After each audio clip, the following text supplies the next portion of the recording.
إن الحمد لله نحمده ونستعينه ونستغفره ونعوذ بالله من شرور أنفسنا ومن سيئات أعمالنا من يهده الله فلا مضل له ومن يضلل فلا هادي له وأشهد أن لا إله إلا الله وحده لا شريك له وأشهد أن محمدًا عبده ورسوله أما بعد فإن خير الحديث كتاب الله وخير الهدي هدي محمد صلى الله عليه وعلى آله وسلم وشر الأمور محدثاتها وكل محدثة بدعة وكل بدعة ضلالة وكل ضلالة في النار. قال الله تبارك وتعالى وقل رب زدني علما. میرے محترم دینی بھائیوں اور قابل احترام اور بہنوں، پچھلے درس میں سلف کے منہج سے متعلق ایک نقطہ اور پہلی بات ہم نے دیکھی،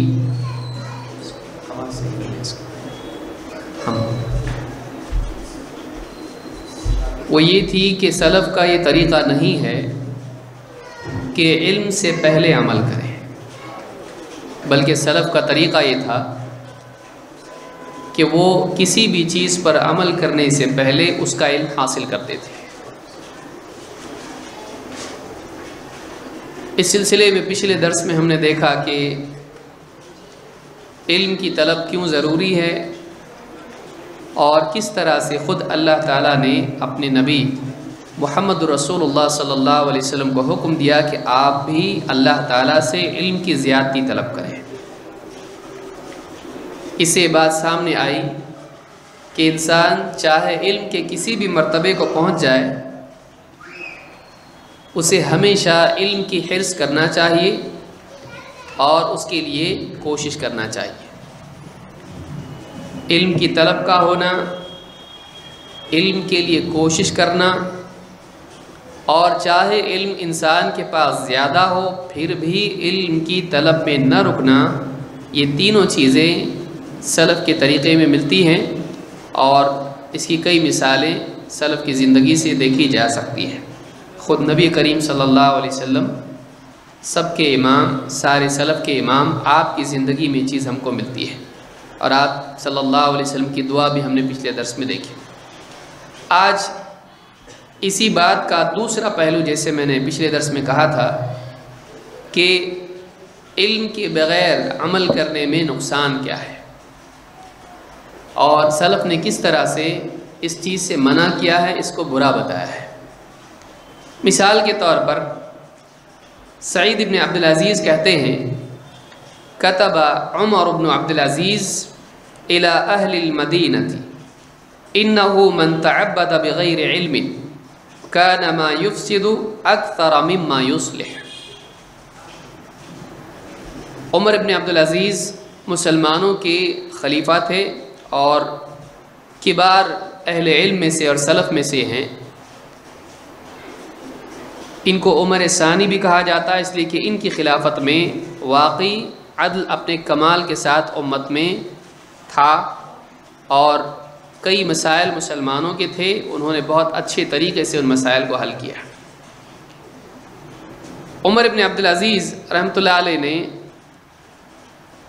اہل مدینہ کو لکھا، کتب لکھا، خط لکھا، اور اس میں کیا بتایا؟ انہ من تعبد بغیر علم، جو انسان علم کے بغیر عبادت میں مصروف ہوتا ہے، دینداری اختیار کرتا ہے علم کے بغیر، کان ما یفسد اکثر مما یصلح، تو وہ اصلاح کم کرے گا، بگاڑ زیادہ پیدا کرے گا۔ اس کا بگاڑ اس کی اصلاح سے زیادہ ہوگا۔ یعنی جو انسان دین کے میدان میں قدم رکھے، عبادت اور بندگی کے راستے پر چلے، لیکن وہ اس کے لیے علم حاصل نہ کرے اور عبادت میں لگ جائے، دینداری میں لگ جائے، تو ایسا آدمی اپنے اس طرز عمل سے نقصان زیادہ کرے گا، فائدہ کم۔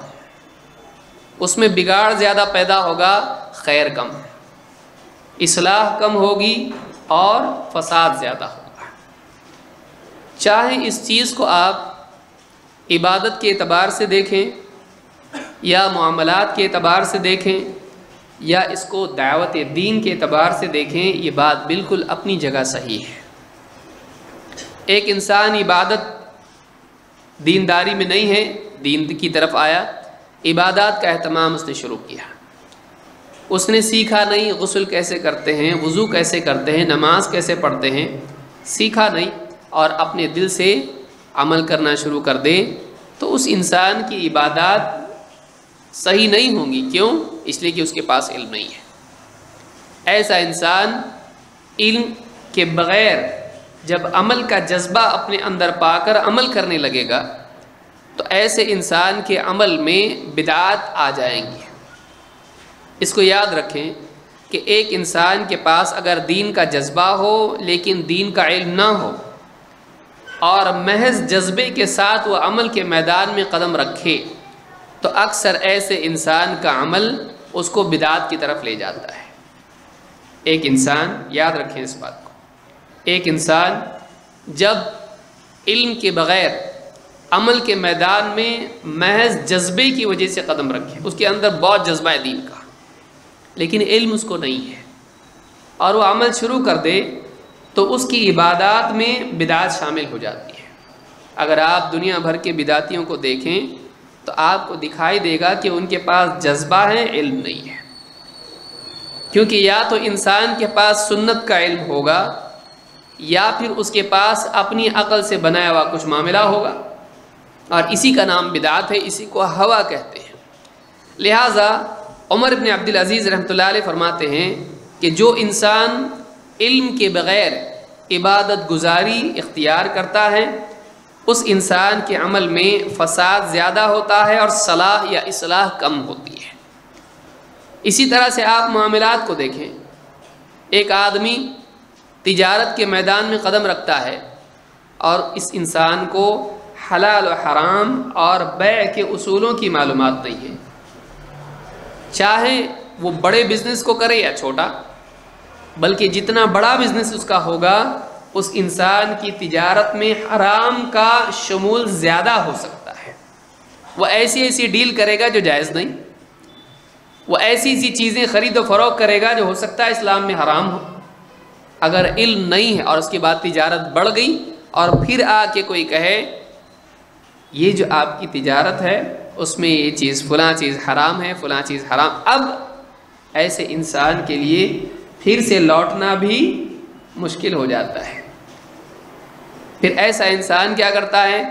ایسا فتویٰ تلاش کرتا ہے جو اس کی تجارت کی حلت کی دلیل بن جائے، کہیں نہ کہیں سے کوئی نہ کوئی فتویٰ تو دے گا اس کو۔ اگر وہ پہلے مرحلے میں علم حاصل کر لیتا تو اتنی دور نہیں نکل جاتا کہ واپس آنا مشکل ہو جائے۔ اسی طرح سے آپ دعوت کا میدان دیکھیں، ایک آدمی لوگوں کی اصلاح کا جذبہ اس کے اندر ہے، وہ چاہتا ہے کہ لوگ دیندار بنیں، وہ چاہتا ہے کہ لوگوں کی عقائد صحیح ہوں، وہ چاہتا ہے کہ لوگوں کی زندگی میں نمازیں آئیں، عبادات آئیں، اللہ کا دین آئیں۔ لیکن اگر ایسا انسان خود نہیں جانتا ہو کہ دین کیا ہے، ایسا انسان جب لوگوں کے پاس جائے گا، ان سے دین کی بات کرے گا، اپنی عقل سے حلال کو حرام، حق کو باطل، سنت کو بدعت، بدعت کو سنت، اور نہ جانے کتنی غلطیاں کرے گا، سننے والے اس کی بات اس کے جذبے کی وجہ سے قبول کریں گے، جیسا یہ بتائے گا ویسا عمل کریں گے۔ آج دنیا بھر میں آپ دیکھیے دین کے علم کے بغیر لوگوں کے درمیان دین کی خدمت کرنے والوں کی وجہ سے دین کا کتنا نقصان ہو رہا ہے۔ جتنا نقصان اسلام کے دشمنوں کی وجہ سے ہو رہا ہے اتنا یا اس سے زیادہ تو ہم نہیں کہیں گے، لیکن اسی کے آس پاس نقصان ان لوگوں سے بھی ہو رہا ہے جو اچھے جذبے کے ساتھ بغیر علم کے ساتھ بغیر علم کے لوگوں میں دین کی خدمت کر رہے ہیں۔ ایک آدمی کو مقبولیت مل جاتی ہے، اس کے پاس علم نہیں ہوتا ہے، لوگوں کے نزدیک وہ مرجع بن جاتا ہے۔ اب وہ لوگوں کو جو بتاتا ہے، فلاں صاحب نے کہا حلال، فلاں صاحب نے کہا ایسا، اب لوگ اسی سے دلیل پکڑنا شروع کر دیتے ہیں، چاہے اس کی بات صحیح ہو یا نہیں۔ پہلے مرحلے میں اس کے پاس تھوڑا علم تھا، اتنے میں وہ چل گیا، اب وہ مشہور ہونے کے بعد لوگ اس سے اس کی اصل حیثیت سے بڑے مسئلے پوچھنے لگتے ہیں۔ اب کیا ہوتا ہے؟ اب یہاں سے مسئلہ شروع ہوتا ہے۔ مقبولیت کھونا انسان پسند نہیں کرتا۔ مشہور ہونے کے بعد ایک آدمی کرسی سے لے کے بھائی اوپر پہنچ گیا ایک دم، اب آپ اس کو وہاں سے نیچے اتاریں نہیں اترے گا وہ۔ مقبولیت مل جانے کے بعد آدمی اپنی حدوں کو بھول جاتا ہے، پھر لوگ بڑے بڑے مسئلے اس سے پوچھتے ہیں جو اس کے ڈپارٹمنٹ کے نہیں ہوتے ہیں، اور وہ شاید اور انشاءاللہ کہہ کے اس کا جواب دینا شروع کرتا ہے، خود بھی گمراہ ہوتا ہے، دوسروں کو بھی گمراہ کرتا ہے۔ لہٰذا عمر بن عبدالعزیز رحمۃ اللہ علیہ کا قول، چاہے آپ عبادات کا معاملہ دیکھیں، چاہے آپ معاملات کا معاملہ دیکھیں، یا آپ دعوت کا میدان دیکھیں، تینوں میدانوں میں آپ کو دکھائی دے گا کہ بات اپنی جگہ بالکل پختہ ہے کہ جو انسان دین کے میدان میں علم کے بغیر قدم رکھتا ہے، ایسا انسان فائدے سے زیادہ نقصان کرتا ہے، فائدے سے زیادہ نقصان کرتا ہے۔ تو امام الدارمی نے اس کو روایت کیا ہے۔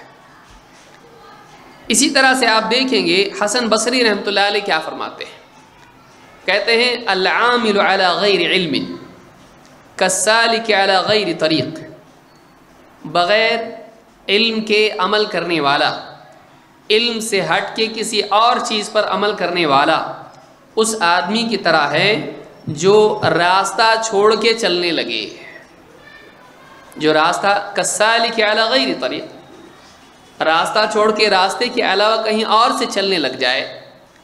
والعامل علی غیر علم، وہ آدمی جو علم سے ہٹ کے عمل کرتا ہے، علم کے بغیر عمل کرتا ہے، ما یفسد اکثر مما یصلح، وہ اصلاح کم کرے گا، فساد زیادہ پیدا کرے گا۔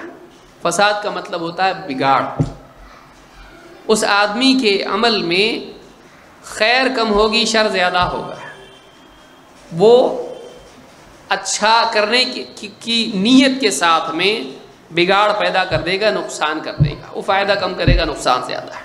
کہتے ہیں فَاطْلُبُوا الْعِلْمَ طَلَبًا لَا تَضُرُّ بِالْعِبَادَةِ، علم اس طرح حاصل کرو، اس طرح طلب کرو کہ اس سے تمہاری عبادت کو نقصان نہ ہو۔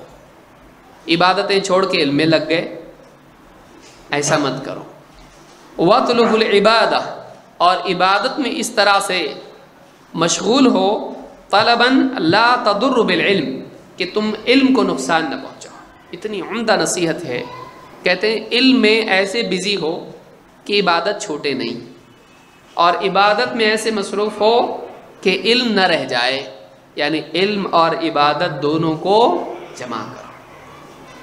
علم پڑھ رہا ہے کتابیں، نمازیں جا رہی ہیں، ایسا نہیں ہونا چاہیے۔ اسی طرح سے عبادات اتنی کر رہا ہے کہ عقائد کا علم اس کے پاس نہیں ہے۔ تو ایک انسان علم میں بھی مصروف ہو لیکن عبادت کو نقصان نہ پہنچائے، عبادات اس کی ہونا چاہیے، صبح شام کے اذکار اس کے برابر پابندی سے ہوں، فرائض کا اہتمام کرے، بس میں ہے تو نوافل کا بھی اہتمام کرے، اور اس کے ساتھ تلاوت ہے، دعا ہے، اذکار ہیں، ساری چیزیں عبادات کا اہتمام کرے۔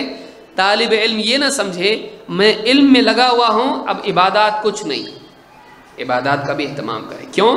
اس کی عبادات کے ذریعے سے اس کے علم میں رونق پیدا ہوتی ہے، اس کے ذکر کے ذریعے سے، اس کی تلاوت، اس کی دعا، اس کے نوافل کے ذریعے سے اس کے علم کے اندر نورانیت پیدا ہوتی ہے، ورنہ اس کا علم یہود کی طرح صرف معلومات بن کے رہ جائے گا، اس کی لذت نہیں ہوگی، بلکہ وہ علم اگر تقوی کے بغیر ہوگا اور للہیت کے بغیر ہوگا تو وہ علم خود چال بازی اور مکر بن جائے گا۔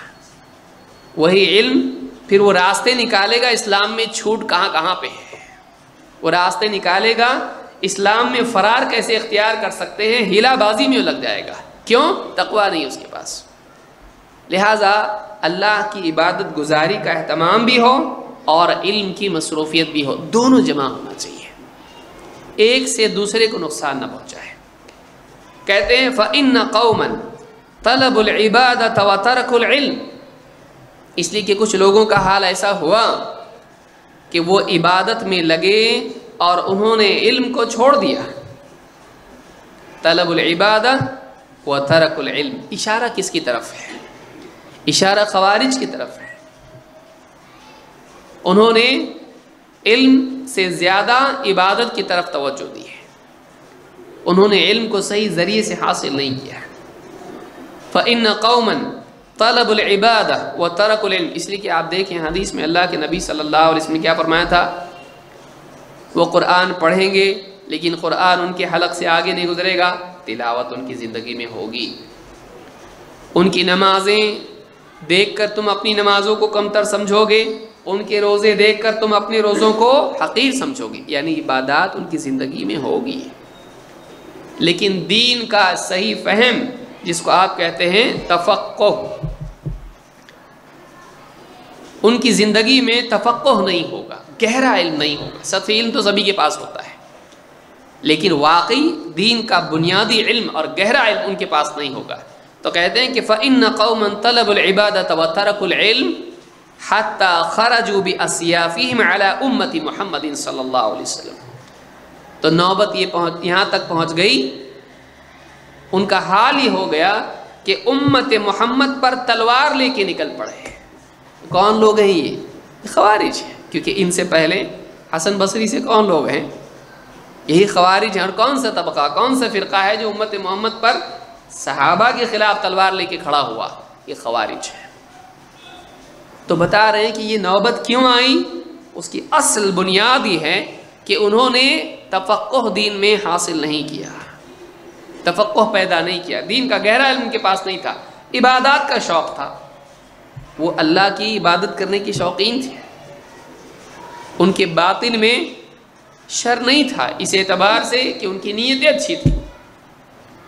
لیکن اچھی نیت اگر اس کے ساتھ صحیح فہم نہ ہو تو اتنی دور تک بات جا سکتی ہے کہ انسان اہل حق کا دشمن بن کے کھڑا ہو. اس کو یاد رکھیں، اگر انسان کی نیت اچھی ہو لیکن دین کا صحیح شعور اس کے پاس نہ ہو تو نوبت یہاں تک آ سکتی ہے کہ انسان نہ صرف اہل حق کا مخالف ہو، ان کے خلاف تلوار لے کے کھڑا ہو جائے، جنگ کے لیے تیار ہو جائے. یہی خوارج کا ہوا اور یہ قیامت تک ہوگا. وجہ کیا بتلا رہے ہیں؟ علم. فَإِنَّ قَوْمًا طَلَبُوا الْعِبَادَةَ وَتَرَكُوا الْعِلْمَ. لیکن علم کون سا؟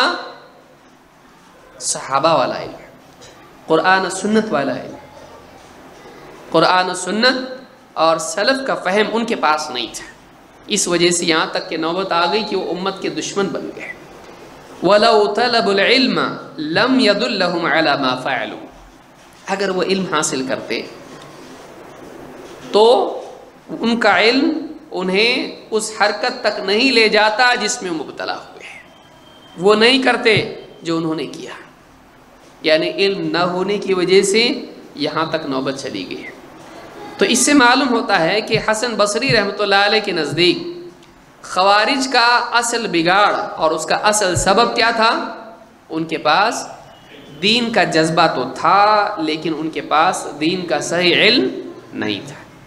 اس سے بات معلوم ہوتی ہے کہ امت کے پہلے فرقے کا بگاڑ علم کی خرابی تھا، علم اس کے پاس صحیح نہیں تھا. اس سے بھی معلوم ہوتا ہے کہ ہم کو اگر گمراہ فرقے میں شامل نہیں ہونا ہے تو ہمارے لیے شروعات کہاں سے ہونا چاہیے؟ علم سے. لیکن کون سا علم؟ قرآن و سنت کا علم جو سلف کے منہج کے مطابق ہو. جامع بیان العلم میں ابن عبد البر نے اس کو نقل کیا ہے. عمر ابن عبدالعزیز کون ہیں؟ ابن حجر کہتے ہیں کہ طبقۃ تلی الوسطی من التابعین، تابعین کے طبقہ جو درمیانی طبقہ ہے اس سے جڑے ہوئے طبقے میں یہ تھے، تو تابعین میں سے یہ ہے. چلیے آگے بڑھتے ہیں. اللہ کے رسول صلی اللہ علیہ وسلم نے ایک حدیث میں علم کی اہمیت بیان کی، اور یہ بہت اہم حدیث ہے جو زیادہ معروف نہیں ہے. امام الطبرانی نے مسند الشامیین میں اس کو روایت کیا ہے، اور الصحیحہ میں شیخ الالبانی نے اس حدیث کو نقل کر کے کہا کہ اس کی سند حسن ہے. کیا حدیث ہے؟ اللہ کے رسول صلی اللہ علیہ وسلم فرماتے ہیں اصبحتم فی زمان، تم ایک ایسے زمانے میں ہو کثیر فقہاؤہ، جس کے فقہا دین کی گہری سمجھ رکھنے والے بہت ہیں۔ اس زمانے میں فقہا، فقیہ کی جمع ہے، فقیہ کا کیا مطلب ہے؟ فقہ سے بنا ہوا ہے، جیسے میں نے کہا تفقہ، فقہ کا مطلب ہوتا ہے دین کی گہری سمجھ، فقہا فقیہ کی جمع ہے، فقیہ جو دین کی گہری سمجھ رکھتا ہو، صرف یہاں کی معلومات نہیں بلکہ واقعی وہ استنباط کرنے کی استعداد رکھتا ہو قرآن و سنت سے آنے والے مسائل کے لیے۔ تو تم ایسے دور میں ہو، ایسے زمانے میں ہو جس میں فقہا بہت ہیں، کثیر فقہاؤہ قلیل خطباؤہ، اور بیان کرنے والے، خطبہ دینے والے کم ہیں۔ یہاں پر آپ دیکھیں گے فقیہ اور خطیب کا ایک کمپیریزن یہاں پر بتایا جا رہا ہے، بیان بازی کرنے والے اور واقعی ان ڈیپتھ نالج رکھنے والے۔ آپ کو ملے گا کہ واقعی جو گہرا علم رکھتے ہیں ان میں بیان کا اتنا شوق نہیں ہوتا ہے جتنا کم علم رکھنے والوں کو۔ تو تم ایک ایسے دور میں ہو جس میں بعض یعنی سلف میں قصاص ان کو کہا جاتا ہے، قصہ بازی کرنے والے۔ خطیب لوگوں میں بیان دینے والا، لوگوں کو جمع کر کے ان میں خطبے دینے والا، ان میں اسپیچ دینے والا، لیکچر دینے والا۔ تو تم ایک ایسے دور میں ہو جس میں فقہا بہت زیادہ ہے لیکن لوگوں میں جمع کر کے خطبے دینے والے اور قصے بازی کرنے والے کم ہیں۔ قلیل خطباؤہ، اور واقعی خطبہ دینے والے بھی کم ہیں، اس لیے کہ سلف میں سننے والوں میں علم والے بہت زیادہ ہوا کرتے تھے، ان میں سے ایک آدمی کھڑے ہو کے خطبہ دیتا تھا، سب کے سب خطبہ دینے والے نہیں تھے۔ جو بھی خلفاء ہوتے تھے یا جو اس زمانے میں خلیفہ طے کرتا تھا وہ لوگوں کو دین کا علم سکھاتے اور ان میں خطبہ دیتے، لیکن جو سننے والے ہوا کرتے تھے ان میں خود علم والے ہوا کرتے تھے۔ تو خطبہ دینے والے کم ہیں اور لوگوں میں علم والے زیادہ ہیں۔ قلیل سؤالہ کثیر معطوہ، سوال پوچھنے والے کم ہیں، جواب دینے والے زیادہ ہیں۔ کیوں؟ اس لیے کہ علم اتنا زیادہ ہے، ہر ایک کے پاس اتنا علم ہے کہ اس سے پوچھا جائے تو دین کی بات بتا سکتا ہے، اور پوچھنے والے کم ہیں اس لیے کہ ہر ایک کے پاس علم ہے، پوچھیں گے کس سے؟ کثیر معطوہ، جواب دینے والے زیادہ ہیں، علم دینے والے زیادہ ہیں۔ العمل فیہ خیر من العلم، لہذا اس دور میں عمل کی اہمیت علم سے بھی زیادہ ہے، کیونکہ جب علم ہے سب کے پاس تو اب کس چیز میں لگنا چاہیے؟ عمل میں، کیونکہ علم کا مقصد کیا ہے؟ عمل کرے آدمی۔ تو اب علم تو بہت زیادہ ہے، اس دور میں زیادہ اہمیت کس چیز کی ہے کہ اب عمل میں لگو۔ اب کس میں لگو؟ عمل میں لگ جاؤ، عمل کرو۔ العمل فیہ خیر من العلم، اس دور میں عمل کی اہمیت، عمل میں لگنا یہ بہتر ہے علم سے، کیونکہ آلریڈی علم بہت زیادہ ہو چکا ہے، اس لیے کہ یہاں بتایا جا رہا ہے نا کہ اس دور میں کیا ہے؟ فقہا زیادہ ہے۔ وَسَيَأْتِي زَمَانٌ، لیکن ایک زمانہ آئے گا، قلیل فقہاؤہ، جس زمانے میں فقہا کم ہوں گے، گہرا علم رکھنے والے کم ہوں گے، کثیر خطباؤہ، اور بیان بازی کرنے والے، خطبہ دینے والے زیادہ ہوں گے۔ اور واقعی دیکھنے میں بھی آ رہا ہے اس میں خطبہ زیادہ ہوں گے، یعنی واقعی علم رکھنے والے کم ہوں گے اور بولنے والے زیادہ ہوں گے۔ کثیر سؤالہ، سوال کرنے والے، علم کا مسئلہ پوچھنے والے زیادہ ہوں گے۔ قلیل معطوہ، اور واقعی اس کا جو جواب دینے والے ہوں گے وہ کم ہوں گے۔ پوچھنے والے زیادہ اور جواب دینے کے لائق لوگ کم ہوں گے۔ العلم فیہ خیر من العمل، اس زمانے میں علم میں مصروف ہونا عمل سے زیادہ بہتر ہوگا۔ یہ مطلب نہیں کہ نماز چھوڑ کے لگیں، یہ نفل کا کمپیریزن ہو رہا ہے، فرض کا نہیں۔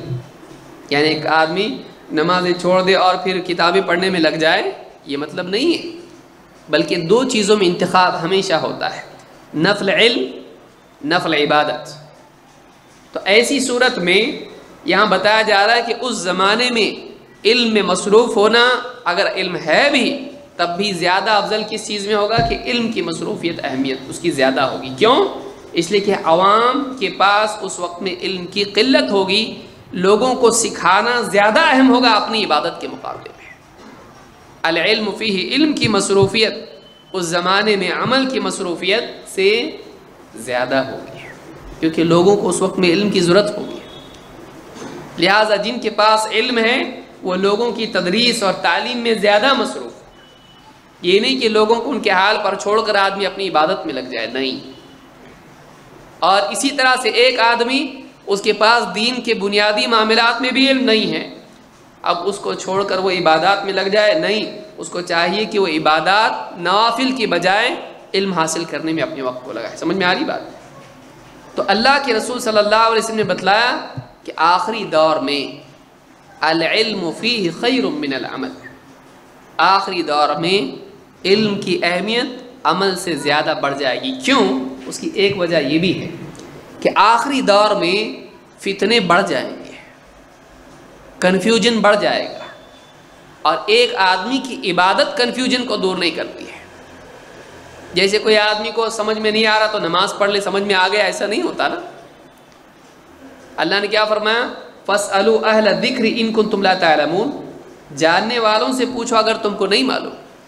تو علمی مسائل، عقیدے کا مسئلہ، یا اسی طرح سے حلال و حرام کا مسئلہ، سنت اور بدعات کا مسئلہ، حق اور باطل کا مسئلہ، اگر ایسے مسائل قوم میں بڑھ جائیں، معاشرے کے اندر ایسا کنفیوژن، التباس، اشکالات بڑھ جائیں، ایسے وقت میں آدمی کو چاہیے کہ وہ علم میں مصروف ہو، واقعی صحیح کیا ہے معلوم کرے۔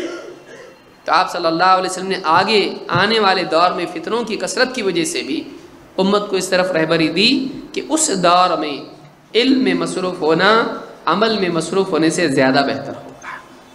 فرض عمل تو آدمی کو کرنا ہی ہے مرنے تک، لیکن نوافل کے اعتبار سے یہاں پر بتلایا جا رہا ہے کہ نوافل عبادات میں لگ جائے آدمی، علم چھوڑ دے، نہیں۔ آدمی کو چاہیے کہ وہ علم میں مصروف ہو نفل کے مقابلے میں۔ تو یہ آگے آنے والے دور کے بارے میں اللہ کے نبی صلی اللہ علیہ وسلم نے بتلایا ہے۔ تو اس سے بھی بات معلوم ہوتی ہے کہ علمی مصروفیت اس دور میں بہت زیادہ اہمیت کی حامل ہے۔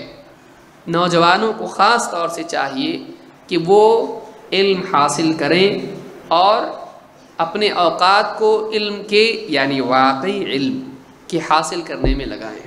اور صرف نوجوان نہیں بلکہ ہر ایک کے لیے یہ ضروری ہے، چاہے وہ مرد ہو یا عورت ہو، یا نوجوان ہو یا بوڑھا ہو، تاجر ہو یا کسی بھی میدان میں ہو، عبادت کا میدان ہو یا تجارت کا ہو یا دعوت کا میدان ہو، علم کی مصروفیت اس دور کی اہم ترین چیز ہے۔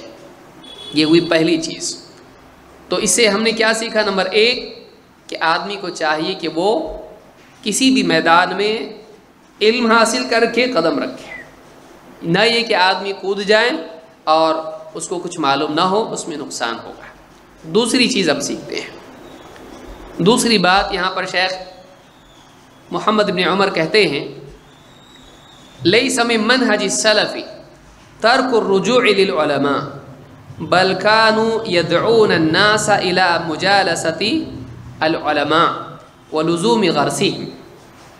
کہتے ہیں علماء سے رجوع ترک کر دینا، علماء سے رجوع یعنی ان کی طرف پلٹنا معلوم کرنے کے لیے، اس کو چھوڑ دینا سلف کا منہج نہیں ہے۔ علماء سے رجوع ترک کر دینا، علماء سے دین کی باتیں پوچھنے کو چھوڑ دینا، یہ سلف کا طریقہ نہیں ہے، بلکہ سلف لوگوں کو علماء کی مجالس میں بیٹھنے اور ان کے علم سے وابستگی کی دعوت دیتے تھے۔ یعنی سلف، پہلا تو ہم نے دیکھا علم کی اہمیت، لیکن علم آئے گا کہاں سے؟ علم کے لیے جو طریقہ سلف کا تھا وہ یہ کہ علماء سے براہ راست علم کو حاصل کیا جائے، علماء سے براہ راست علم کو حاصل کیا جائے۔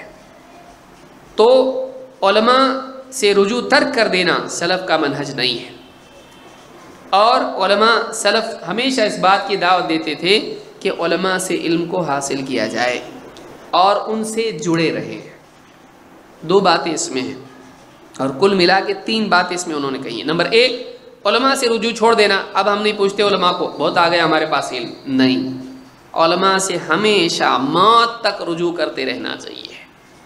ایک وقت کے بعد آدمی کو لگتا ہے اب علماء سے کیا پوچھنا، اب تو مجھ کو سب آ گیا، اب میں اپنے حساب سے ڈھونڈ کے معلوم کر لوں گا. نہیں، ہمیشہ علماء سے رجوع ہوتے رہنا چاہیے. 1 2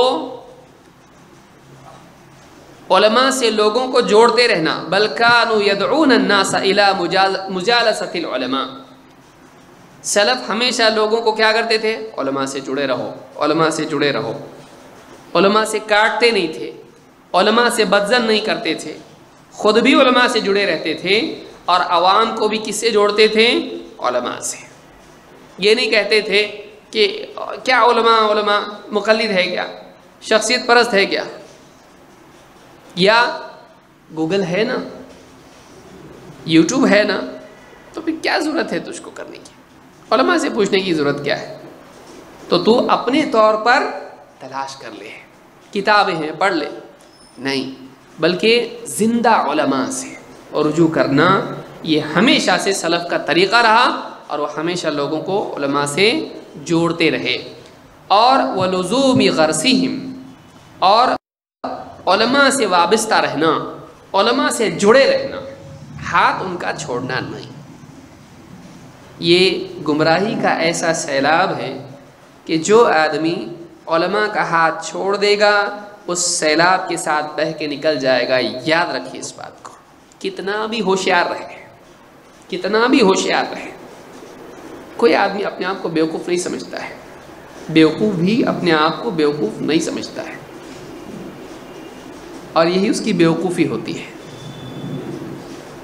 عقل مند آدمی وہ ہے جو اپنی بیوقوفی کو جانتا ہو، اور بیوقوف وہ ہے جو نہ اپنی بیوقوفی جانتا ہے نہ اپنی عقل مندی ہے.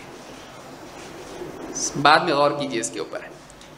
تو ایک عقل مند انسان ہمیشہ، دیکھیے ایک ڈرائیور ہے وہ ہمیشہ ڈرتا ہے، سامنے سے کچھ بھی آ سکتا ہے، جانور آ سکتا ہے، سامنے سے کوئی آدمی آ سکتا ہے، اچانک گاڑی آ سکتی ہے. کیوں؟ وہ ایکسپیرینسڈ ہے، اس کو معلوم ہے کچھ بھی ہو سکتا ہے، وہ دھیان دے کے چلاتا ہے. لیکن نادان کیا کرتا ہے؟ ذرا سا آ گیا اس کو چلانا گاڑی، ارے آج کچھ نہیں ہوتا ہے. جو کچھ نہیں ہوتا یہی آدمی ایکسیڈنٹ کرتا ہے.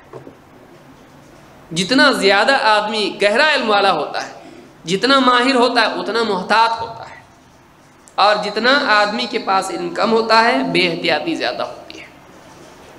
لہذا اس دوسرے نقطے سے ہم نے بات سیکھی کہ سلف نمبر 1 ہمیشہ علماء سے رجوع خود کرتے تھے.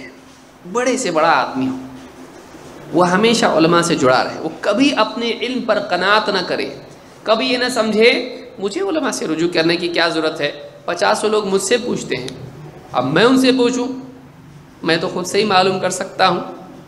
نہیں، ہر آدمی کو علماء سے جڑے رہنا چاہیے، کتنا بھی علم. وَفَوْقَ كُلِّ ذِي عِلْمٍ عَلِيمٍ، اللہ نے قرآن کریم میں کیا فرمایا؟ وَفَوْقَ كُلِّ ذِي عِلْمٍ علیم، اور ہر علم والے سے، ذی علم، ہر علم والے سے اوپر ایک علم والا ہے.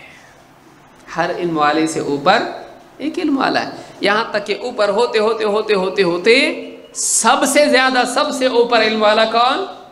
اللہ رب العالمین. تو ہر علم والے سے زیادہ جاننے والا کوئی نہ کوئی ہوتا ہے. اسی لیے موسیٰ علیہ السلام سے جب پوچھا گیا سب سے زیادہ علم رکھنے والا کون زمین پر؟ میں. اللہ نے کہا اچھا جاؤ. کس کے پاس بھیجا؟ خضر کے پاس. ان کے پاس ایسا علم ہے جو تمہارے پاس نہیں ہے. تو اللہ تعالیٰ نے موسیٰ علیہ السلام کو ٹریول کرنے کے لیے کہا، تربیت کی موسیٰ علیہ السلام نے. تم سے زیادہ ایک چیز جاننے والا ہے جو تم کو نہیں معلوم. دنیا میں کوئی آدمی ایسا نہیں جس کو دوسرے سے پوچھنے کی ضرورت نہ ہو، کوئی آدمی ایسا نہیں ہے. اللہ کے نبی محمد عربی صلی اللہ علیہ وسلم، آدمی آیا اور پوچھا اے اللہ کے رسول، ساری زمینوں میں سب سے اچھی زمین اور سب سے بری زمین کون سی؟ احب البلاد الی اللہ، اللہ کے نزدیک سب سے پیاری زمین اور سب سے بدترین زمین ناپسندیدہ کون سی؟ آپ صلی اللہ علیہ وسلم نے کیا جواب دیا؟ لا ادری حتی اسأل جبریل، میں نہیں جانتا جب تک کہ میں جبریل سے پوچھنے لوں نہیں۔ تو آپ صلی اللہ علیہ وسلم کس سے پوچھتے تھے؟ جبریل سے۔ علمہ شدید القویٰ، مضبوط بازوؤں والے نے اس کو سکھایا ہے۔ اللہ تعالیٰ اپنا علم جبریل کو دیتا، جبریل آتے اور اللہ کے نبی صلی اللہ علیہ وسلم کو وہ بتاتے کہ دیکھیے ایسا ایسا ہے، اور آپ جبریل سے پوچھتے اور اس کے بعد لوگوں کو بتاتے ہیں۔ یہ طریقہ سلف کا، بلکہ خود سلف کے امام محمد رسول اللہ صلی اللہ علیہ وسلم کا ہے۔ لیکن انسان کا تکبر اس کو پوچھنے میں آڑ آ جاتا ہے، آڑ بن جاتا ہے، اور یہیں سے انسان کی بربادی شروع ہو جاتی ہے۔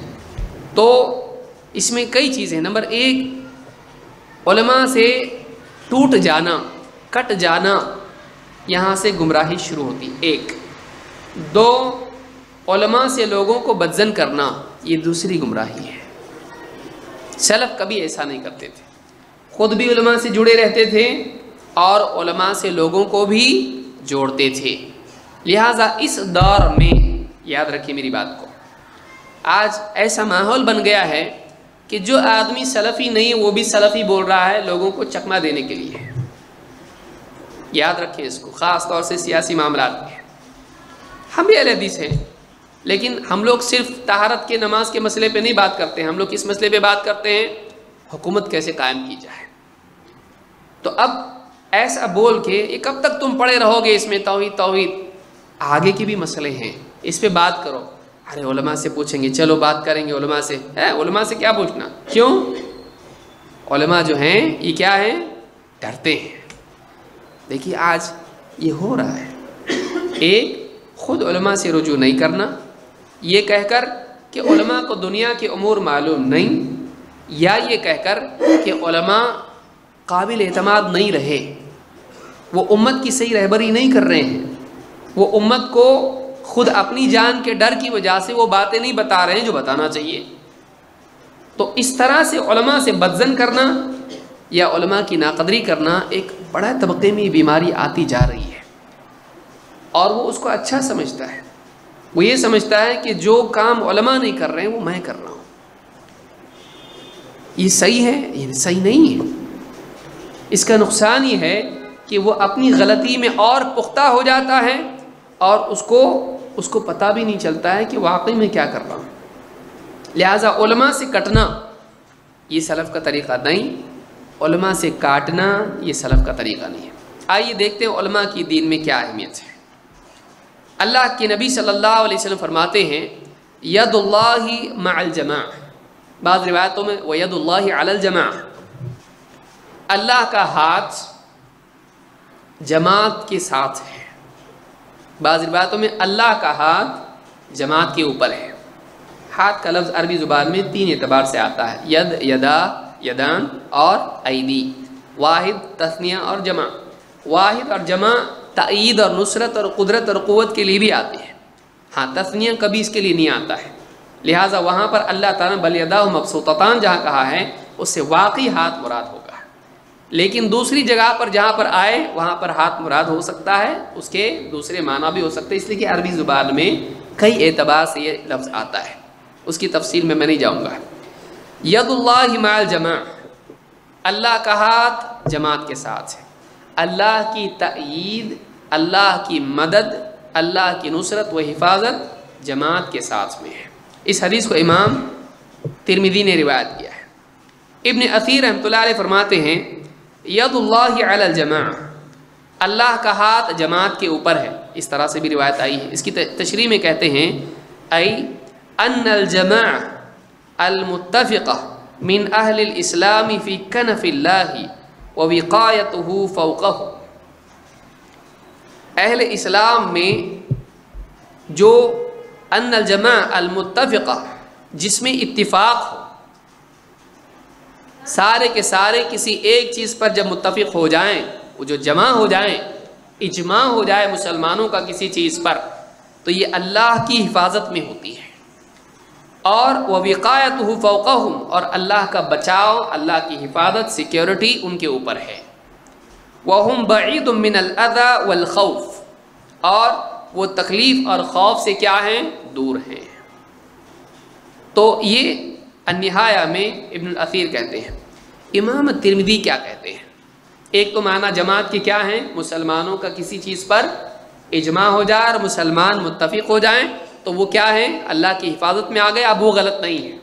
مسلمانوں کا اجماع معصوم ہے۔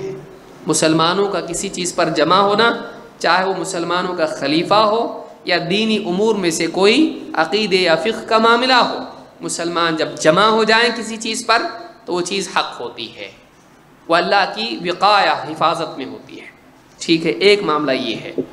دو، امام ترمذی کہتے ہیں جماعت سے مراد کیا؟ کہتے ہیں وَتَفْسِيرُ الْجَمَاعَةِ عِنْدَ أَهْلِ الْعِلْمِ هُمْ أَهْلُ الْفِقْهِ وَالْعِلْمِ وَالْحَدِيثِ، کہتے ہیں الجماعت سے مراد اہل علم کے نزدیک کون لوگ ہیں؟ علماء کیا کہتے ہیں؟ کہتے ہیں اس سے مراد دین کا گہرا علم رکھنے والے، فقہ کا علم رکھنے والے اور حدیث کا علم رکھنے والے ہیں، گہری سوجھ بوجھ رکھنے والے، دین میں تفقہ حاصل کرنے والے اور اللہ کے نبی صلی اللہ علیہ وسلم کی حدیث کا علم رکھنے والے، یہ مراد ہے۔ تو الجماع سے مراد قرآن و سنت کا گہرا علم رکھنے والے علماء مراد ہیں۔ اس اعتبار سے اگر آپ حدیث کے معنی دیکھیں تو کیا ہوگا؟ ید اللہ علی الجماع، تو جماعت سے مراد کون ہے؟ اہل علم۔ اللہ کی حفاظت، اللہ کی نصرت، اللہ کی تائید کس کے ساتھ ہے؟ اہل علم کے ساتھ۔ کون؟ جو قرآن و سنت کا گہرا علم رکھتے ہیں، جو قرآن و سنت کا گہرا علم رکھتے ہیں، اللہ کی مدد ان کے ساتھ۔ ان کو چھوڑ دینا اللہ کی مدد اور حفاظت سے محرومی ہے کہ نہیں؟ اگر اس سے مراد علماء ہے، جیسا کہ امام ترمذی کہہ رہے ہیں کہ علماء سے مراد یہ لیتے ہیں، کیونکہ اگر آپ صرف یعنی صحابہ کو مراد لیں تو بعد والوں کے لیے مدد نہیں اللہ کی، یہ تو عام حدیث ہے، بعد میں بھی ہوگا۔ تو وہ علماء، امت کے علماء، اہل علم، ان کے اوپر اللہ کا ہاتھ ہے، اللہ کی نصرت، اللہ کی تائید ہے۔ لہٰذا انسان اگر چاہتا ہے کہ وہ محفوظ رہیں تو اس کو بھی کیا کرنا پڑے گا؟ علماء کے ساتھ اور علماء کی ماتحتی میں رہنا پڑے گا۔ یہ قول امام ترمذی نے اس کو لکھا ہے اپنی سنن میں، سنن الترمذی میں، جامع ترمذی میں۔ اور اقوال دیکھتے ہیں علماء کے کیا ہیں اسی حدیث کے ضمن میں۔ علی بن الحسن فرماتے ہیں سألت عبداللہ ابن المبارک، میں نے عبداللہ ابن مبارک سے پوچھا۔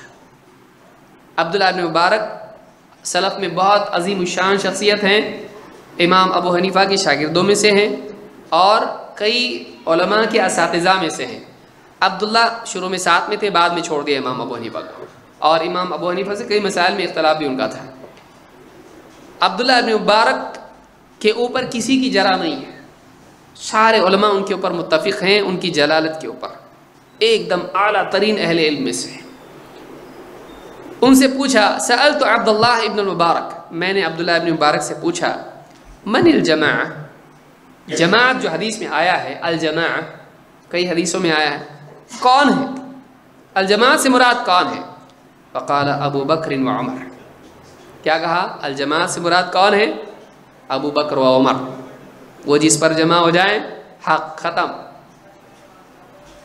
جماعت سے مراد ابو بکر و عمر ہے۔ قیل لہ قد مات ابو بکر و عمر، ان سے کہا گیا ابو بکر و عمر دونوں کی تو موت ہو گئی، وفات ہو گئی، تو پھر کون؟ اللہ کا ہاتھ ان پر ہے، جماعت پہ تو مراد کون ہے؟ قال فلان و فلان، کہا فلاں اور فلاں، نام لے کے بتایا۔ قیل لہ قد مات فلان و فلان، کہا کہ فلاں فلاں جن کا نام آپ لے رہے ہیں ان کی بھی وفات ہو گئی۔ قال عبداللہ ابن المبارک ابو حمزہ السکری جماع، کہا ابو حمزہ السکری یہ جماعت ہے۔ اس دور کے ایک اہل علم میں سے ایک بڑی شخصیت کا، ٹھیک ہے ان کی وفات ہو گئی نا، تو اس دور میں ابو حمزہ السکری یہ جماعت ہے۔ تو معلوم ہوا ایک شخص بھی جماعت ہو سکتا ہے۔ جماعت سے مراد کون ہے؟ اہل علم۔ جماعت سے مراد اہل علم ہے، چاہے ان میں سے ایک بچ گیا ہو، اہل حق میں سے، اہل علم میں سے، غیر عالم دین کا رکھنے والے، اگر ایک بھی رہ گیا تو وہ جماعت ہے۔ تو عبداللہ بن مبارک نے صحابہ کا نام لیا، پھر ان کے بعد اہل علم کا، پھر ان کے بعد اپنے دور کے ایک صاحب علم کا نام لیا۔ ابو حمزہ السکری کون ہیں؟ یہ محمد ابن میمون ہیں، اور ان کی پیدائش، ان کی وفات 167 یا 168 ہجری میں ان کی وفات ہے، یعنی 200 سال کے اندر ہی ان کی وفات ہو چکی ہے، بہت پرانے لوگوں میں سے۔ اور ان کے بارے میں امام الذہبی کہتے ہیں الحافظ الامام الحجہ محمد ابن میمون المروزی عالم مرو کے عالم تھے یہ، اور ان کے بارے میں کہتے ہیں یہ امام تھے، حافظ تھے اور حجت تھے، یعنی گہرے علم والے پختہ لوگوں میں سے تھے۔ تو من کبار اتباع التابعین، صحابہ تابعین اور تبع تابعین، تو تبع تابعین میں سے کبار اتباع التابعین میں سے، یعنی ان میں سے، یعنی اعلیٰ درجے کے تبع تابعین میں سے ابو حمزہ السکری ہیں۔ تو عبداللہ ابن مبارک نے ابو حمزہ السکری کا نام کہا کہ یہ جماعت ہے، تو اہل علم الجماعت ہیں۔ اس کو امام الترمذی نے اپنی سنن میں نقل کیا ہے۔ عبید ابن ابی جعفر جو 132 ہجری میں ان کی وفات ہوئی ہے، کہتے ہیں العلماء منار البلاد، علماء شہروں کے منار ہیں۔ منار کہتے ہیں ایک اونچی چوٹی، اونچی جگہ، یا جس کو منارہ ہم کہتے ہیں، جو دور سے بھی دکھائی دیتا ہے، جیسے سعودی عرب میں آپ جاتے ہیں کلاک ٹاور ہے، کئی میل سے آپ دیکھیں آپ کو دکھائی دیتا ہے، تو اس کو منار کہتے ہیں، ٹاور۔ العلماء منار البلاد منہم یقتبس النور، ان سے نور لیا جاتا ہے، ان سے نور لیا جاتا ہے۔ من یقتبس النور الذی یہتدی بہ، آسمان میں جیسے ستارے ہوتے ہیں، ان ستاروں کو دیکھ کر آدمی اپنا راستہ تلاش کرتا ہے، تو علماء جو ہیں یہ روشن چراغ ہیں، یہ نور کے ستارے گویا کہ آپ ان کو کہہ سکتے ہیں۔ جیسے آدمی سفر میں پرانے زمانے میں ہوا کرتا تھا، اس کو راستہ نہیں ملتا تھا، تو ستاروں کو دیکھ کے اپنا راستہ پاتا تھا کہ ڈائریکشن اس کو معلوم ہوتی تھی کہاں جانا ہے۔ اسی طرح سے علماء ہر علاقے میں جو ہوتے ہیں، عالم میں جو علماء ہیں، ان کی مثال ستاروں کی طرح ہے، اور ان کو دیکھ کر انسان حق اور باطل کی تمیز کرتا ہے، ان کی باتوں سے آدمی استفادہ کر کے صحیح اور غلط کی معلومات حاصل کرتا ہے۔ لہٰذا علماء جو ہیں یہ علاقوں میں لوگوں کے لیے نور کی طرح ہیں، جن کے ذریعے انسان اندھیرے میں راستہ پاتا ہے۔ کیوں؟ اس لیے کہ علماء کے پاس قرآن و سنت کا علم ہوتا ہے۔ علماء کو چھوڑ کے انسان اگر چلے نقصان اٹھائے گا۔ ہلال ابن خباب کہتے ہیں سألت سعید ابن جبیر، میں نے سعید ابن جبیر سے پوچھا ما علامت الساعہ وہلاک الناس، قیامت کی علامات میں سے کیا ہے اور لوگوں کی ہلاکت اس کی علامت کیا ہے، یا کب ہلاک ہوں گے لوگ؟ قیامت کی علامات میں سے کون سی علامت ہے اور لوگوں کی ہلاکت کب ہوگی، لوگ کب ہلاک ہوں گے؟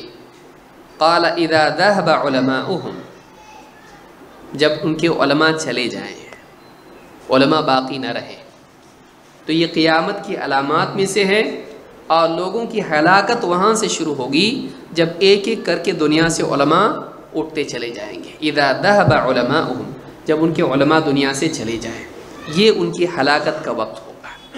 تو اسے علماء کی اہمیت معلوم ہوتی ہے کہ ایک طرف علماء کا وجود ہے اور دوسری طرف لوگوں کی ہلاکت ہے۔ معلوم ہی ہوا کہ علماء کا وجود، قوم میں عالم کا رہنا، یہ قوم کی ہلاکت میں رکاوٹ ہے۔ علماء جب تک دنیا میں ہیں لوگ ہلاک نہیں ہوں گے، گمراہ نہیں ہوں گے، ان کی ہلاکت یہی ہے، اور گمراہی بڑھتے بڑھتے دشمنی بن جاتی، دشمنی سے پھر جان کے دشمن، اور وہی پھر جسمانی ہلاکت بھی ہے، جانوں کی ہلاکت بھی ہے۔ تو علماء کا وجود لوگوں کی ہلاکت میں رکاوٹ ہے۔ علماء سے جڑے رہنا بہت ضروری ہے۔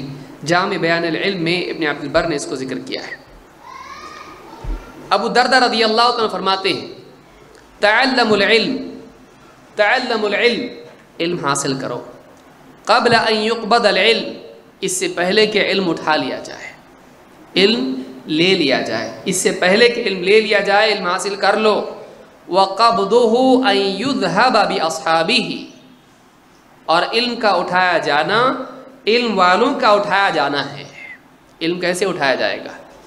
کتابیں غائب ہوگی دنیا کی، دلوں میں آدمی رات کو سو گیا اور صبح اٹھنے کے بعد کچھ بھی یاد نہیں، ایسا نہیں ہوگا۔ ایک ایک کر کے اللہ تعالیٰ دنیا سے علماء کو اٹھائے گا، اور جیسے حدیث میں آ کے لوگ پوچھیں گے لیکن بتانے والا نہیں ہوگا۔ اور پھر کون لوگ ہوں گے؟ جو اپنی عقلوں سے لوگوں کی رہبری کریں گے، ان کے پاس واقعی دین کا علم نہیں ہوگا، اور لوگ ان کے پیچھے چلیں گے اور خود بھی گمراہ ہوں گے، دوسروں کو بھی گمراہ کریں گے۔ کہتے ہیں تعلموا العلم قبل ان يقبض العلم، علم کے اٹھائے جانے سے پہلے علم کو حاصل کرو۔ اور علم کا اٹھایا جانا یہ ہے کہ علم والوں کو اٹھا لیا جائے، یعنی علماء کی موت ہو۔ بڑے بڑے علماء ایک ایک کر کے دنیا سے جا رہے ہیں۔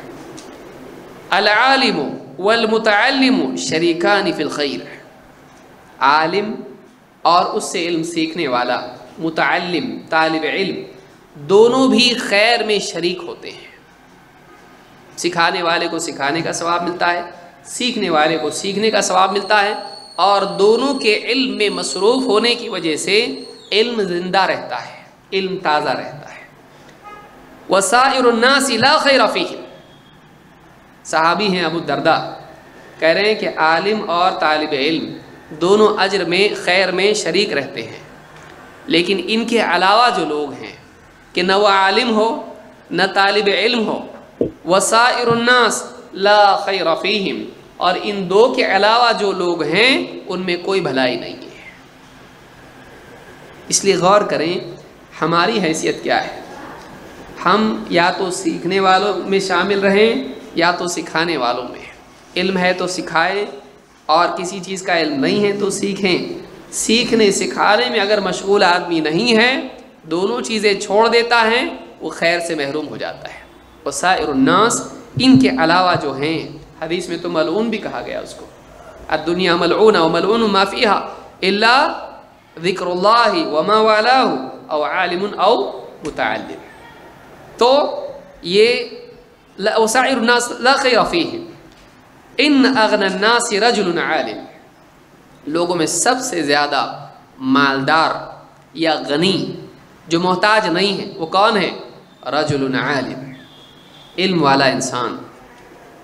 افتقر الى علمه فنفع من افتقر الیہ، جب لوگوں کو اس کے علم کی ضرورت پیش آتی ہے تو جو بھی محتاج ہے اس کو اپنے علم سے فائدہ پہنچاتا ہے۔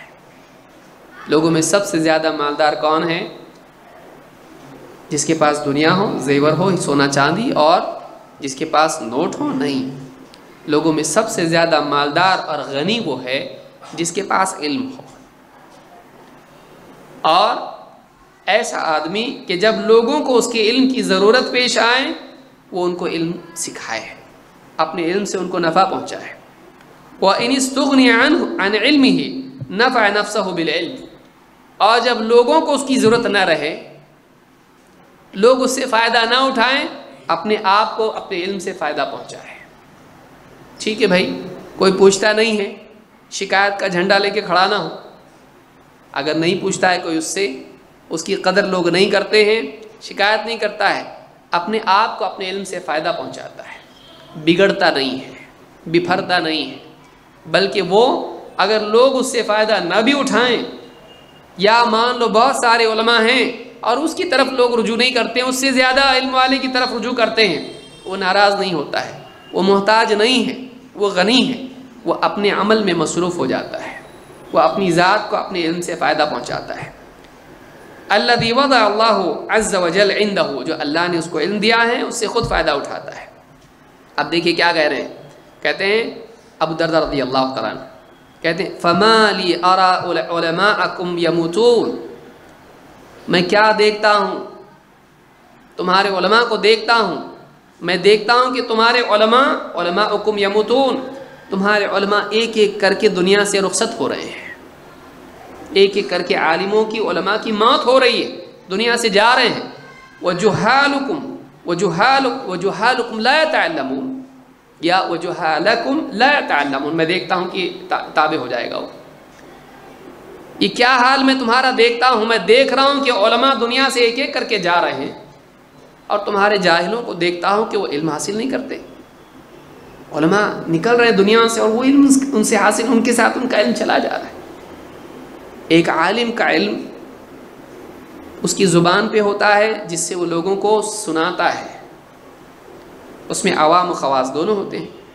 اس کا علم کتابوں میں ہوتا ہے جو لکھ کے جاتا ہے، جس سے واقعی علم کی طلب رکھنے والے فائدہ اٹھاتے ہیں، اور علم کا ایک حصہ وہ ہوتا ہے جو اس کے دل میں ہوتا ہے، جو اپنی کروٹوں پر، اپنے چلنے پھرنے میں، اپنی بیٹھکوں میں، اپنی تنہائیوں میں غور و فکر کر کے وہ جمع کرتا ہے۔ جب کوئی اس سے پوچھتا ہے تو بتاتا ہے، جب واقعی موقع آتا ہے تو بتاتا ہے، لیکن اگر موقع نہ آئے اور اس کی موت ہو جائے، چلا جائے گا علم۔ تو پوچھ لے اس سے، اس کو حاصل کر لے کہ اس کے دل میں جو علم چھپا ہوا ہے تجھ کو وہ مل جائے۔ سارا علم کتابوں میں نہیں ہوتا ہے۔ علماء جو غور و فکر کرتے ہیں اور اس کے بعد استنباط کر کے بتاتے ہیں، وہ علم بھی ہوتا ہے۔ اگر تم نے وہ لے لیا تو لے لیا، ورنہ دنیا سے چلے جائیں گے۔ تو کہتے ہیں کہ فَمَا لِي أَرَىٰ عُلَمَاءَكُمْ يَمُوتُونَ وَجُهَّالَكُمْ لَا يَتَعَلَّمُونَ وَلَقَدْ خَشِيتُ أَن يَذْهَبَ الْأَوَّلُ وَلَا يَتَعَلَّمُ الْآخِرُ، مجھے اس بات کا ڈر ہے کہ کہیں ایسا نہ ہو کہ پہلا طبقہ دنیا سے چلا جائے، پہلی جنریشن دنیا سے چلی جائے علم والوں کی، اور دوسری جنریشن ایسی باقی رہے، دوسرا طبقہ ایسا باقی رہے کہ اس کے پاس علم نہ رہے، کہ انہوں نے اپنے پہلوں سے علم حاصل نہیں کیا اور وہ باقی رہ گئے۔ کہیں ایسا نہ ہو جائے۔ یہ صحابہ کے دور میں ڈانٹ رہے ہیں، آج سوچیے کتنی ضرورت ہے، حالانکہ اس زمانے میں علم والے بہت تھے۔ کہہ رہے ہیں کہ مجھے ڈر ہے کہ کہیں پہلا گروہ دنیا سے چلا نہ جائے، پہلا طبقہ نہ چلا جائے اور دوسرا علم حاصل نہ کر پائے۔ وَلَوْ أَنَّ الْعَالِمَ طَلَبَ الْعِلْمَ لَازْدَادَ عِلْمًا وَمَا نَقَصَ الْعِلْمُ شَيْئًا، اگر علم والا بھی اگر آدمی ہے، اگر وہ علم مزید حاصل کرتا ہے تو اس کا علم بڑھے گا اور اس کے علم میں کوئی کمی تو ہونے والی نہیں ہے۔ یہ اس آدمی کی طرف اشارہ ہے جس کے پاس علم ہے اور وہ علمی مجالس میں نہیں آتا ہے، کہتا ہے میں سب معلوم ہے مجھ کو، یہ تم لوگ بچے لوگ ہیں، تم لوگ سیکھو، میں سب پڑھ چکا ہوں۔ بعض اوقات یہ خود علم کے نہ ہونے کی دلیل ہوتا ہے۔ کہہ رہے ہیں کہ وَلَوْ أَنَّ الْعَالِمَ طَلَبَ الْعِلْمِ، اگر ایک عالم ہے وہ علم حاصل کرے، علم کی طلب میں لگے، اس کا علم بڑھے گا، گھٹے گا تو نہیں نا۔ کہ کوئی عالم کہے اب میرا علم کیا ہو گیا، بہت علم میرے پاس ہے، اب اگر میں نے پڑھا تو میرا علم چلا جائے گا، ایسا ہوتا کبھی نہیں۔ علم کی کوئی انتہا نہیں ہے، علم کی کوئی انتہا نہیں ہے۔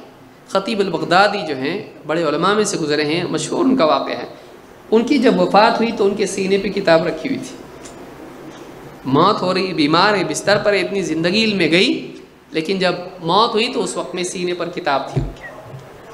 تو یہ سلف کا حال ہے، وہ کبھی علم سے رکتے نہیں تھے۔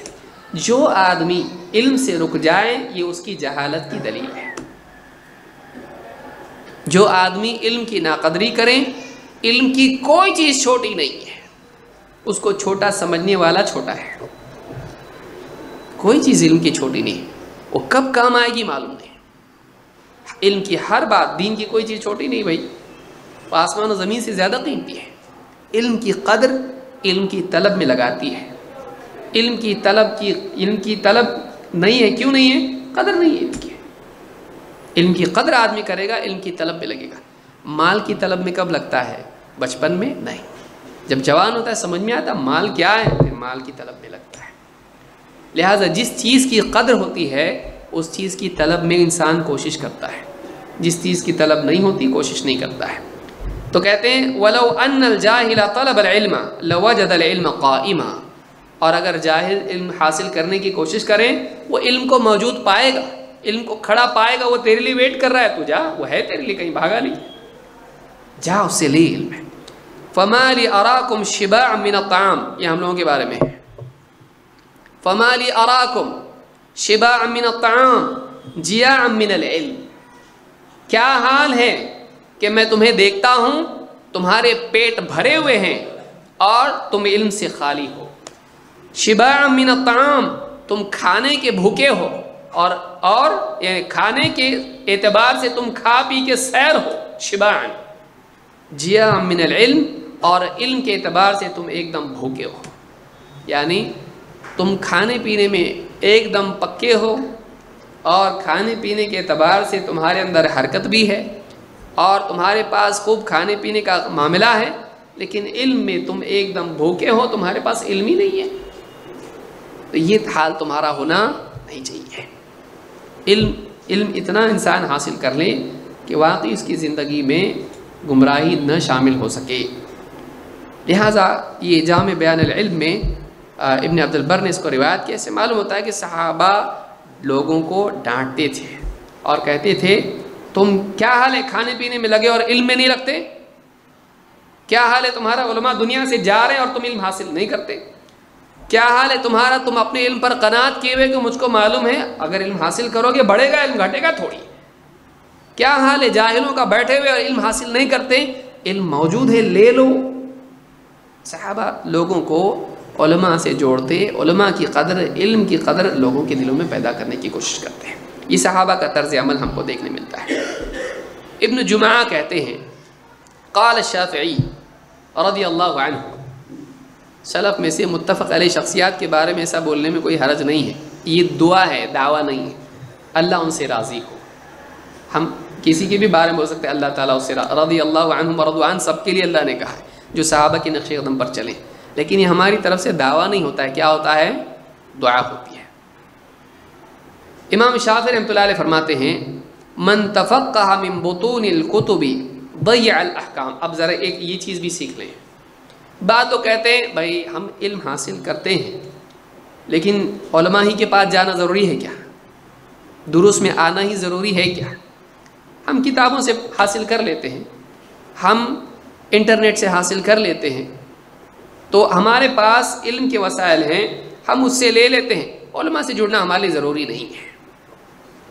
دوا ہی کا معاملہ ہے نا، ڈاکٹر کے پاس جانا کیا ضروری ہے، ہم میڈیکل سے خود ہی اپنی دوا لے لیتے ہیں، حالانکہ ایسا نہیں کرتا ہے آدمی، لیکن دین کے معاملے میں کرتا ہے، اسی لیے کہاں پہنچتا ہے؟ جہنم کے دواخانے میں، گمراہی کے دواخانے میں۔ ابن جمعہ کہتے ہیں امام شافعی رحمۃ اللہ علیہ فرماتے ہیں من تفقہ من بطون الکتب ضیع الاحکام، جو آدمی صرف کتابوں ہی میں سے علم حاصل کرتا ہے وہ شریعت کے احکام کو برباد کر دیتا ہے۔ آپ سوچیں گے یہ کیا بول رہے ہیں امام شافعی، پڑھنا نہیں کیا؟ یہ پڑھنا نہیں کیا نہیں ہے، پڑھنا، لیکن علماء کی ماتحتی میں ہے۔ جو آدمی کتاب کو عالم کا بدل بنا لیتا ہے ایسا آدمی کیا کرتا ہے؟ ضیع الاحکام، وہ احکام شریعت کے احکام ہیں، حلال، حرام، واجب، مستحب، ان کو کیا کر دیتا ہے؟ برباد کر دیتا ہے۔ کیوں؟ اپنی عقل سے حلال کو حرام کر لیتا ہے، حرام کو حلال کر لیتا ہے، اور واجبات کو بولتا ہے مستحب چلتا ہے، اور اپنی طرف سے فیصلے کرنے لگ جاتا ہے۔ کیوں؟ اس کے پاس اصول نہیں ہے، اس کے پاس اصول نہیں ہے، اپنی طرف سے وہ پڑھ لیتا ہے اور کچھ بھی سمجھتا ہے اور کچھ بھی بتاتا ہے، پڑھا کچھ، سمجھا کچھ اور سمجھایا کچھ، تو ایسا آدمی کیا کرتا ہے؟ دین کا نقصان کر دیتا ہے۔ تو امام شافعی رحمۃ اللہ علیہ فرماتے ہیں من تفقہ من بطون الکتب، جو آدمی کتابوں کے پیٹ میں سے نکالے علم کو، یا کتابوں میں سے علم لے، صرف علماء سے نہیں، تو کیا کرے گا؟ ضیع الاحکام۔ وکان بعضهم یقول، اور بعض سلف کا کہنا ہے کہ من اعظم البلیۃ تشیخ الصحیفہ، ساری بلاؤں میں سب سے بڑی بلا یہ ہے کہ آدمی کتابوں سے شیخ بن جائے۔ آدمی کیا کرے؟ تشیخ الصحیفہ، کہ یہ کتابوں کا شیخ ہو، یعنی علماء سے اس کا کوئی ربط نہ ہو، یہ پڑھا وہ پڑھا، اپنی طرف سے کچھ بھی پڑھا، اٹھا کے کبھی یہ پڑھ لیا کبھی وہ پڑھ لیا، یہ ادھورا ہوا آدھا، یہ ادھر سے کچھ، اور صرف کتابوں سے اس نے علم حاصل کیا، لیکن علماء کے ماتحت وہ نہیں، اور علماء سے استفادہ نہیں، اور علماء کی مستقل رہبری نہیں۔ علماء سے استفادہ شاپنگ مال کی طرح نہیں ہونا چاہیے، ونس ان اے وائل، کبھی کبھار نہیں۔ اسی لیے ہم، جیسے میں نے بات چھوڑی تھی شروع میں، وہ اسی لیے اب بولوں گا اس کو، کہ ہمارے نزدیک آج بہت سے لوگوں کا کہنا ہم بھی تو اہل حدیث ہیں، میں بھی سلفی ہوں، تم سے زیادہ ہوں، تم تو توحید کی 3 قسمیں بتاتے، میں 4 بتاتا، توحید الحاکمیہ بھی۔ تو یہ، اور یہ صرف یہی طبقہ نہیں جو سیاسی، اس کے علاوہ بھی بہت سارے، کہ آدمی اپنے آپ کو صرف لیبل لگا لیتا ہے کہ لوگوں میں مقبولیت ہو جائے، لیکن منہج اس کا صحیح نہیں ہے۔ ہم یہ کہتے ہیں واقعی سلفی، واقعی اہل حدیث وہ ہے جو مسلسل علماء کی ماتحتی میں ہو۔ اگر وہ علماء کی ماتحتی میں نہیں ہے، وہ سلفی نہیں ہے۔ آپ سلف کا منہج دیکھیے، سلف کا منہج کیا ہے؟ صحابہ کیا بتا رہے ہیں، امام شافعی کیا بتا رہے ہیں؟ اکیلا نہیں، علماء کے انڈر میں تجھ کو رہنا چاہیے، علماء سے سیکھنا چاہیے تجھ کو۔ یہ نہیں کہ تو مقلد بن جائے، یہ نہیں کہ تو غلام بن جائے، یہ نہیں کہ اندھا بن جائے، لیکن اتنی آنکھ والا مت بن کہ علماء بھی دکھائی نہ دے۔ مجھ کو علماء کی کیا ضرورت ہے، عربی آتی، اچھی بات ہے۔ تو کیا اس زمانے میں جو علماء سے علم سیکھتے تھے عرب میں، مکہ میں، مدینہ میں، ان کو عربی نہیں آتی تھی؟ علماء سے سیکھنا، کیوں؟ عالم کہاں کان پکڑنا، کہاں انگلی پکڑنا برابر اس کو معلوم ہوتا ہے۔ ایک عالم کو معلوم ہوتا ہے کہ اس نے کیا پڑھنا چاہیے، یہ جو سمجھا یہ کہاں نہیں سمجھے گا، یہ کیا غلطی کر سکتا ہے۔ جیسے ایک باپ کو اپنی اولاد کے بارے میں معلوم ہوتا ہے، ویسے ایک عالم کو طالب علم کے بارے میں معلوم ہوتا ہے، کیونکہ وہ اس مرحلے سے گزرا ہے۔ اس کو نہیں معلوم ہوتا ہے۔ اس کا کیا ہوتا ہے، اس کو موٹی کتاب زیادہ پسند ہوتی ہے چھوٹی سے، کیوں؟ اس کے اندر نفس کی تسکین ہوتی ہے، میں بڑی کتابیں پڑھتا ہوں، تم چھوٹی کتاب پڑھتے تم لوگ۔ یہ واقعی علم کی وجہ سے نہیں ہوتا ہے، یہ کبر کی وجہ سے ہوتا ہے، یہ ریا کی وجہ سے ہوتا ہے، یہ لوگوں میں دکھاوے کی وجہ سے ہوتا ہے۔ تو عالموں سے کٹنا یہ اپنی بڑائی کی وجہ سے بھی ہوتا ہے، اور علماء کی حقارت کی وجہ سے ہوتا ہے۔ اس لیے ہمارے نزدیک واقعی اہل حدیث، واقعی سلفی وہ ہے جو اہل حدیث، سلفی، اہل حق علماء کے ماتحت ہو۔ نہیں، وہ نہیں ہے، نہیں ہے تو وہ نہیں ہے، چاہے وہ قرآن کی آیتیں پڑھے اور حوالہ بھی دے، چاہے وہ حدیثیں یاد کریں، نہیں، علماء کی ماتحتی میں نہیں ہے، نہیں۔ یہ ہمارے لیے واقعی حتمی بات ہے۔ سلف کا منہج یہی ہے، وہ سلفی ہے ہی نہیں، علماء کو چھوڑ کے سلفی تو کیسا بنا؟ سلف کا طریقہ یہ ہے، علماء کا طریقہ یہ، ہمیشہ علماء کی ماتحت ہے، اور یہ نہیں کہ کبھی کبھار کی ماتحت کہ فلاں مسئلے میں اپنی خواہش کے مطابق فتویٰ عالم سے لینا ہے تو پوچھ لیا، اور باقی چیزوں میں نہیں۔ یا اپنے کو معلوم ہے فلاں عالم صاحب میری چاہت کے حساب سے فیصلہ دیتے ہیں، لہذا فون پہ اینڈرائڈ بات کی، ریکارڈ کیا اور سب میں عام کیا، دیکھو عالم صاحب، اس عالم کا فتویٰ دوسرے معاملے میں اس کے خلاف ہے، وہ نہیں لے گا، وہ نہیں لے گا۔ تو یہ اس طرح کے معاملات جو ہیں یہ اچھی بات نہیں ہے۔ قیامت کے دن اللہ تعالیٰ ایسے لوگوں کو پکڑے گا جو علماء سے اپنی خواہش کے مطابق فائدہ اٹھائیں، یہ اچھی بات نہیں ہے، خواہش پرستی اچھی چیز نہیں ہے۔ اسی لیے کہتے ہیں کہ من اعظم البلیت تشیخ الصحیفہ، صحیفوں سے شیخ بن جانا، صحیفوں کا شیخ بننا یہ اچھی چیز نہیں ہے۔ علماء جب اجازت دیں تب جا کے آدمی دین کی خدمت کرنے کی لائق بنتا ہے۔ بعض لوگوں کو ایسا لگتا ہے یہ تو مناپولی ہو گئی، یہ مناپولی نہیں ہے۔ آپ ڈاکٹروں کے میدان میں کیا ہوتا پھر؟ کوئی آدمی گئے آپ کے اس کے پاس، بولے میں ڈاکٹر ہوں، ڈگری، میں ڈگری بھی کیا، دوا رہتی خالی، میں اس کا دیکھا اس کا دیکھا، یوٹیوب پہ پڑھا میں نے یوٹیوب سے سارا میں نے دیکھا، یہ تو ایسے انجیکشن دیتے، آپریشن بھی سیکھ لیا میں نے یوٹیوب سے، linda.com سے میں نے ڈاؤن لوڈ کیا کچھ چیزیں اور میں نے سیکھ لیا، آتا مجھ کو آپریشن کرنا۔ آپ جائیں گے اس کے پاس آپریشن کے لیے، آپ نہیں جائیں گے اس کے پاس. کیوں؟ اس لیے یہ کون سا ڈاکٹر ہے؟ ایسا ڈاکٹر نہیں رہتا وہاں. ڈگری اصل نہیں ہے. بعض لوگ کہتے ہیں ڈگری اصل رہتی کیا؟ صحابہ کے زمانے میں ڈگری نہیں رہتی تھی. ڈگری ایک علامتی چیز ہے، بھلے ڈگری اس کے پاس نہ ہو.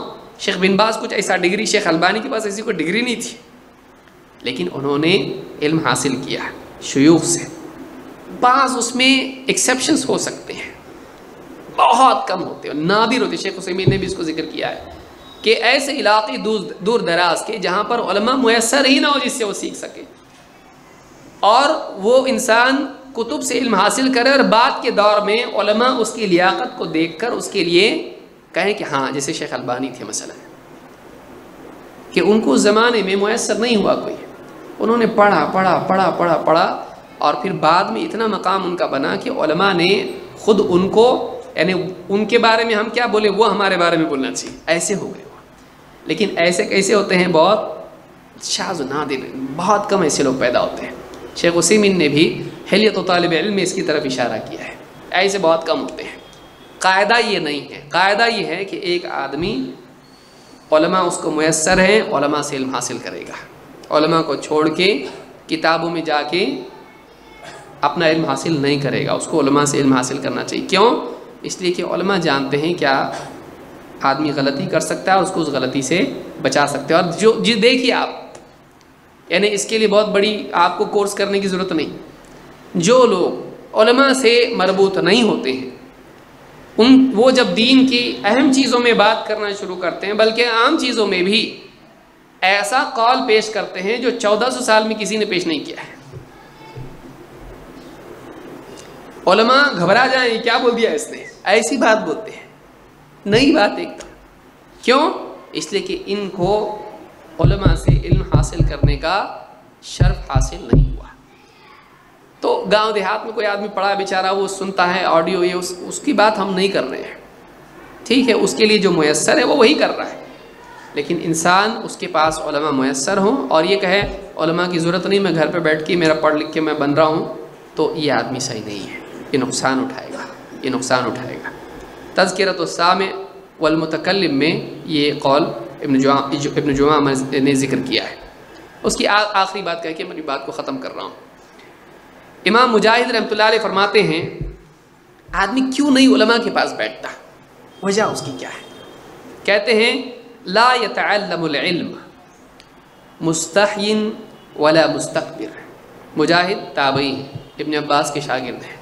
کہتے ہیں علم وہ آدمی حاصل نہیں کرتا ہے، ایک تو وہ جو بہت حیا والا ہو، شرماتا ہو، اور دوسرا وہ جو گھمنڈی ہو، متکبر ہو. دو لوگ ہیں جو علمی مجالس میں علماء سے پوچھنے اور علم سے ان کے فائدہ اٹھانے سے محروم رہتے ہیں، اور وہ اس کام میں نہیں آتے ہیں، علم حاصل کرنے میں نہیں لگتے ہیں. کون؟ ایک مستحی، حیا والا، کہ میں پوچھوں گا لوگوں کو معلوم پڑ جائے گا کہ مجھ کو نہیں معلوم، تو نہیں پوچھنا. یا موٹی مثال تجوید کا علم، پڑھنے آتا نہیں ہے صحیح قرآن، لیکن سیکھنا بھی نہیں ہے. کیوں؟ پول کھل جائے گی، لوگوں کو معلوم پڑے گا اس کو قرآن بھی پڑھنا نہیں ہے. وہ الف بات سیکھ رہا ہے، 40 سال کا اگر اب الف بات تا میں لگ گیا یہ، تو کیا ہوگا؟ لوگ دیکھ کے مسکرائیں گے، ہنسیں گے نہیں لیکن مسکرائیں گے اور کہیں خیریت. تو وہ شرمندگی جو ہوگی، وہ شرم مجھ کو نہیں چاہیے. تو شرم آ کر، یا کوئی سوال پوچھ رہا ہے کہ کیا احتلام سے غسل فرض ہو جاتا ہے، اب آدمی شرماتا ہے کہ ایسی باتیں علماء سے پوچھیں گے، لوگ ہنسیں گے، تو شرم کی وجہ سے آدمی علم حاصل نہیں کرتا. یا وہ آدمی جو مستکبر ہے، میں کیوں پوچھوں، میرا سٹیٹس کم ہو جائے گا اگر میں اس سے پوچھوں. تو آدمی اپنے کبر کی وجہ سے علم حاصل نہیں کرتا ہے. لہذا مستحی اور مستکبر یہ دین کا علم حاصل نہیں کرتے ہیں. تھوڑا علم ہونا آدمی کے لیے فتنے کا سبب بن جاتا ہے. آدمی کو چاہیے کہ اتنا علم حاصل کرے جو گمراہی سے اس کو بچائے. دینی مجالس میں آنا یہ تکبر بھی توڑتا ہے. آدمی آتا بیٹھتا چپ، اگرچہ اس کو بعض اوقات معلومات ہوتی ہے، لیکن دینی مجلس میں وہ آتا ہے اور بیٹھتا ہے، دین کی بات سنتا ہے، اللہ اور اس کے رسول کی بات سنتا ہے، اس کا علم بھی بڑھتا ہے، ثواب بھی مجلس کا ملتا ہے اور اسی کے ساتھ ساتھ اس کا تکبر بھی ٹوٹتا ہے. نہیں تو آدمی لگتا میں کیوں بیٹھوں، تو آدمی کا گھمنڈ اور بڑھ جاتا ہے اور محروم ہو جاتا ہے. علماء کی مجالس میں جانا چاہیے، جو بھی عالم ہے، جو اہل حق علماء ہیں ان کی مجلس میں جانا چاہیے. نہیں جاتا ہے نقصان اس کا ہوگا. تو مالک بن انس رحمۃ اللہ علیہ فرماتے ہیں لا ينبغي لأحد يكون عنده العلم ان يترك العلم. انسان کے لیے بالکل مناسب نہیں ہے وہ آدمی جس کے پاس علم ہے وہ علم کو حاصل کرنا چھوڑ دے. ایک انسان جس کے پاس علم ہے وہ علم حاصل کرنا چھوڑ دے، یہ بالکل بھی مناسب نہیں ہے. یعنی علم ہے تو بھی علم حاصل کرتے رہنا چاہیے. تو یہ جامع بیان العلم میں یہ قول ان کا موجود ہے. بہرحال خلاصہ کلام یہ کہ علماء سے جڑنا، علماء سے علم حاصل کرنا، علماء کی تعظیم کرنا، علماء سے لوگوں کو جوڑنا، یہ سلف کا طریقہ رہا ہے. مزید اس پر اور انشاءاللہ گفتگو ہم اگلے درس میں کریں گے. اور پھر ایک اور نقطہ ہم دیکھیں گے کہ علم حاصل کرنے میں احتیاط کتنی ہونا چاہیے یا سب سے علم حاصل کرے آدمی. اقول هذا واستغفر الله لي ولكم.